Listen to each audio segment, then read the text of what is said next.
আসসালামু আলাইকুম। আমি ডক্টর এবিএম শফিউল্লাহ। আমি কথা বলছি সূরাতুল ফাতিহা নিয়ে। সূরাতুল ফাতিহা, দিস ইজ দ্য ফার্স্ট সূরা অফ দ্য কোরআন। ফাতিহা মানে ওপেনিং, ফাতিহা মানে বিগিনিং। যেহেতু কোরআনের শুরুতেই এই সূরাটিকে প্লেসমেন্ট করা হয়েছে, বা কোরআন এই সূরাটি দিয়ে শুরু হয়েছে, এই জন্য এই সূরাটিকে কিন্তু সূরাতুল ফাতিহা বলা হয়। এই সূরাটির বিভিন্ন নাম রয়েছে। একে উম্মুল কোরআন বলা হয়, সাবাউল মাসানি বলা হয়। উম্মুল কোরআন কোরআনের জননী, একে কোরআনের সারসংক্ষেপ বলা হয়। সূরা ফাতিহার আয়াত সংখ্যা 7। এটা নামাজে বাধ্যতামূলকভাবে তেলাওয়াত করতে হয়, আমরা এটা জানি। তবে এই সূরাটি আরেকটি নাম হলো সাবাউল মাসানি, অর্থাৎ যে 7টি আয়াত নামাজে কম্পালসারিলি বারবার পাঠ করতে হয়।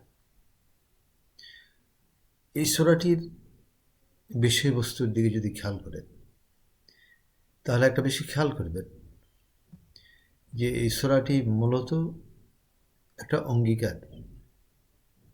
মুসাল্লি বা নামাজি প্রতি রাকাতে আল্লাহ রাব্বুল আলামিনের সাথে অঙ্গীকার করছেন। কি অঙ্গীকার করছেন? যে ইয়াকা না'বুদু ওয়া ইয়াকা নাস্তাইন, যে আমরা তোমারই ইবাদত করি, আমরা তোমারই প্রার্থনা করি, এবং আমরা তোমার কাছে সাহায্য চাই। এবং এটা কিন্তু আরেকটা অনুবাদও বিশেষজ্ঞ ব্যক্তিরা করে থাকেন।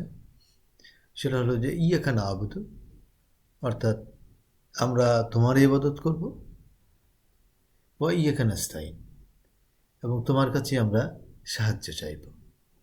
তো বিষয়টা খেয়াল করেন যে তোমারই ইবাদত করব। ইবাদত মানে কি? ইবাদত মানে হলো আল্লাহ রাব্বুল আলামিন কোরআনের মাধ্যমে এবং আল্লাহ রসুলের মাধ্যমে যে আইন কানুন, নিয়ম কানুন আমাদেরকে দিয়েছেন, এগুলো আমরা বাস্তব জীবনে মেনে চলব। আবার কোনো সময় যদি আমাদের কোনো সাহায্যের প্রয়োজন হয়, তাহলে আমরা আল্লাহ রাব্বুল আলামিনের কাছেই আমরা সাহায্য চাইব। আমরা কোরআনিক যে মিশন, কোরআনিক যে ফিলোসফি, এর বাইরে আমরা যাব না। তাহলে আমরা এখানে যে কথাটা বলতে চাচ্ছি, যে একজন নামাজি প্রতিদিন নামাজে কি অঙ্গীকার করছেন, এটা আমাদের অধিকাংশ নামাজি কিন্তু জানেন না।